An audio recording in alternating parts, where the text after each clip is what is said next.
good heart, a good soul. Let me know if you can keep up with this giddying pace of change. Let me know if you sense something burgeoning this Holy Week. Let me know if you feel that we are in a time of radical transformation and indeed rebirth. Trump, though, business as usual. He's at UFC in Miami. Let's check it out. And making the entrance right now to a standing ovation, the 47th President of the United States of America, flanked by UFC CEO Dana White and others, Donald J. Trump. Is there anybody else that has a walk-in other than a fighter? I mean, he has no what? He has some music. Kid Rock starts playing. He had one at the NCAA tournament too. He always gets a walkout. It's like a prerequisite for him coming. Give him the walkout. People love it. They do. Well, and what he loves is mixed martial arts, right? I mean, he talks about watching these fight nights when he is not in the building. And President Trump making his way to the octagon yet again for a massive UFC pay-per-view event. Got to talk to him about the fights. He really loves fights. No doubt. He loves it. The world's different now. New optics, new images, new pageantry. Can't imagine, what would that be? What would the equivalent of that have been with more Joe Biden or with Kamala Harris? What was their shtick and their pageantry and their appeals and their bombast? For him, yeah, it looks pretty natural, doesn't it? Who are them kids that are there as well? There's always a couple of people in them walkouts. I think, who's that? I like it when everyone's famous, like when it's like Tucker Carlson and Kid Rock and Bobby Kennedy, and you think, what is this extraordinary event?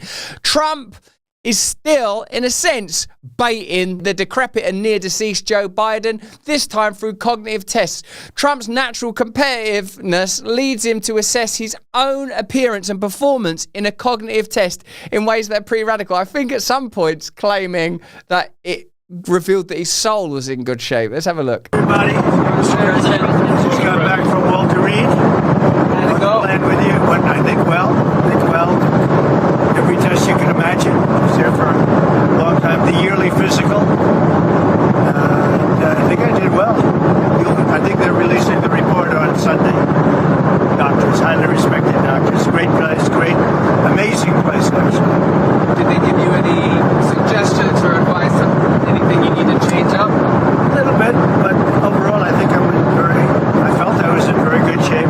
I think he seems all right there. One of the things that Bill Maher said that went super viral is that when he met Trump in office, he has this personability and affability, and most people report that he's incredibly likable, convivial, charismatic, good listener, joyful to be around.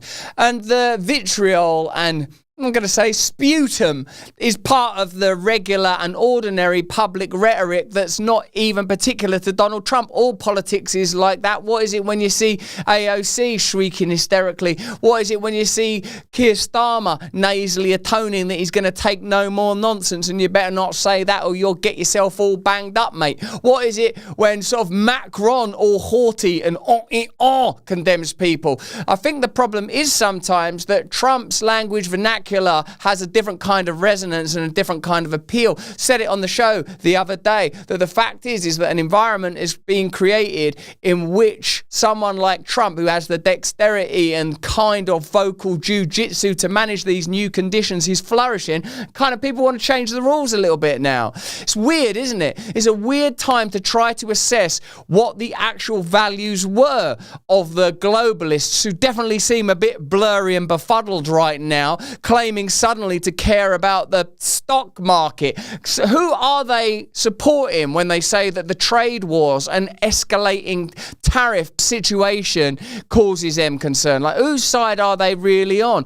Well, at least stuff's happening now. Whatever you think about this, what you have to agree is that moves are being made. Things are changing. We're in a situation where Zuckerberg might face the breakup of his monopolies, that it might have been antitrust to accumulate WhatsApp and Instagram. And most of us know by now, every message I type on this thing, I'm like, oh God, should I just send that directly to the government? I mean, the trust in these institutions has broken down to such a point where all of us, I reckon, somehow collectively conjured from our imagination a figure that would stand up and express the vitriol. But now, even when I see Trump like that in a doorway of a plane, I don't think like that's not like a dark person, is it? That seems like a reasonable, strong, intense person primed for the conditions of a culture that escalated deliberately hate. And I'll tell you this as well, now that I'm hanging out a lot with like veterans and ex-service personnel and firefighters